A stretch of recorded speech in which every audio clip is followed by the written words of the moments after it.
भागकर कहाँ जाएगा हरामजादे? तू दुनिया के जिस कोने में भी जाएगा वहाँ मुझे ही पाएगा। हसीना, अगर तुम कहो तो मैं अदालत में जाके कहने के लिए तैयार हूँ कि मेरी गवाही झूठी थी। जो दाग तुम्हारी वर्दी पे लगा है वो हमेशा हमेशा के लिए धुल जाएगा।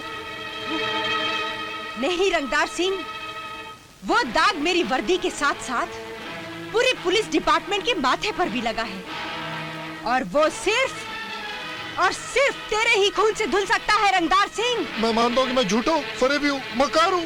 तुम जैसे नेताओं की मक्कारी ने सोने की चिड़िया जैसे देश को मिट्टी की गुड़िया बनाकर रख दिया है रंगदार सिंह। अगर मेरा बस चले तो तुम जैसे लोगों को लाइन में खड़ा कर कर भून डालूं मैं। हसीना, मैं हाथ जोड़ता हूँ, मुझे माफ कर दो। माफी मेरे इंतकाम की आग को बुझाने के लिए काफी नहीं है नेता। वो बुझेगी तो सिर्फ और सिर्फ तेरे ही खून से।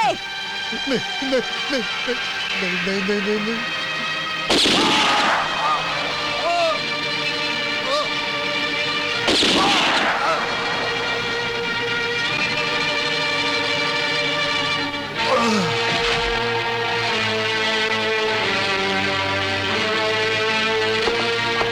Oh yeah,